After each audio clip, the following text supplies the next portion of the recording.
Wonderful. Thank you, everybody. Good morning, good afternoon, or good evening from wherever you are at this time, most likely attending this at home. So hopefully you're not distracted by your dogs, by your children, or something on the burner. Um, I appreciate the opportunity to have this presentation to share some of my insights. Clearly, this is just a quick word of thanks to MakroCare. They have a great service line in the regulatory strategy side. That helps not only medical devices, but also the in vitro diagnostics. And my focus today is to share some of the insights that I understand with regards to the IVDR that's coming forward. I have a fair amount of experience with the EU MDR and the migration between MDD to MDR and IVDD to IVDR, which is forthcoming. If I can, with regards to the topic outline, three real main parts that I like to focus on today.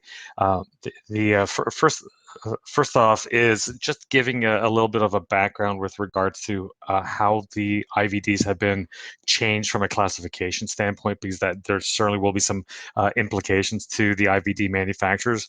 Secondly, introducing this overarching concept of the performance evaluation, and then really get into more granularity around some of the pillars of the performance evaluation. It was already mentioned earlier with regards to some of them: scientific validity, analytical performance, and really clinical performance. That one is the one that may be the one that can cause some angst for existing or future assays to be approved. Can I ask for the next slide, please? And next slide, looks like there's some slide transitions.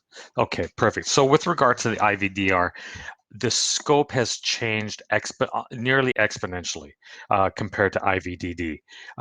If you look at just the table that I present here, the content of the regulations has gone up almost fourfold, whether you're looking at words, pages, even more so is with regards to the granularity around articles and annotations and the inclusion of additional chapters.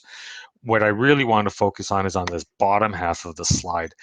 80 to 90% of IVDs going forward under IVDR will require some level of a notified body review to conduct a conformity assessment. That is a complete reversal of how it was in the past, where somewhere between 10 to 20% under IVDD required said review.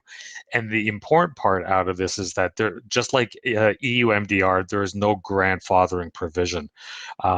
May 2022 is the implementation go live date, where existing IVDs need to be certified by their notified body.